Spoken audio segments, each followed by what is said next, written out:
সদৌ অসম নাৰী শক্তি সন্থা কেন্দ্ৰীয় সমিতিৰ উদ্যোগত আজি তিতাবৰ পাব্লিক ক্লাবত আওপা যোৰহাট জিলা সমিতি পূৰ্ণ পৰ্যায় সমিতি গঠন কৰা হয় আৰু এইখন সমিতিৰ গধুৰ দায়িত্ব সভানেত্ৰী অনুপমা গেৰকেটা তথা সম্পাদিকা নিতুমণি শইকীয়া বাইদেউক অধিষ্ঠ কৰা হয় আৰু সমিতিখনৰ সকলো বিষয়ববীয়া আওপা কেন্দ্ৰীয় সমিতি তৰফৰ পৰা অভিনন্দন আৰু শুভেচ্ছা জনাইছোঁ যাতে এই যোৰহাট জিলাখনত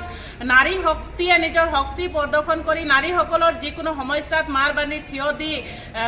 নাৰীসকলৰ সমস্যা তেখেতসকলে সমাধান কৰিব বুলি আশা ৰাখিছোঁ আৰু আগন্তুক দিনত যাতে এই যোৰহাট জিলাত নাৰীজনীৰ যিকোনো সমস্যা তেখেতসকলে মাত মাতি যাব তথা আমাৰ নাৰীসকলৰ ঐক্যিক সামাজিক ৰাজনীতিক কেউ দিশে তেখেতসকলে পদক্ষেপসমূহ গ্ৰহণ কৰিব বুলি আশা আৰু বিশ্বাস ৰাখি তেখেতসকলক দায়িত্ব অৰ্পণ কৰা হৈছে আৰু সকলোলৈকে পুনৰবাৰ ধন্যবাদ জনাইছোঁ। নাৰী শক্তি জিন্দাবাদ, জয় অসম, নমস্কাৰ।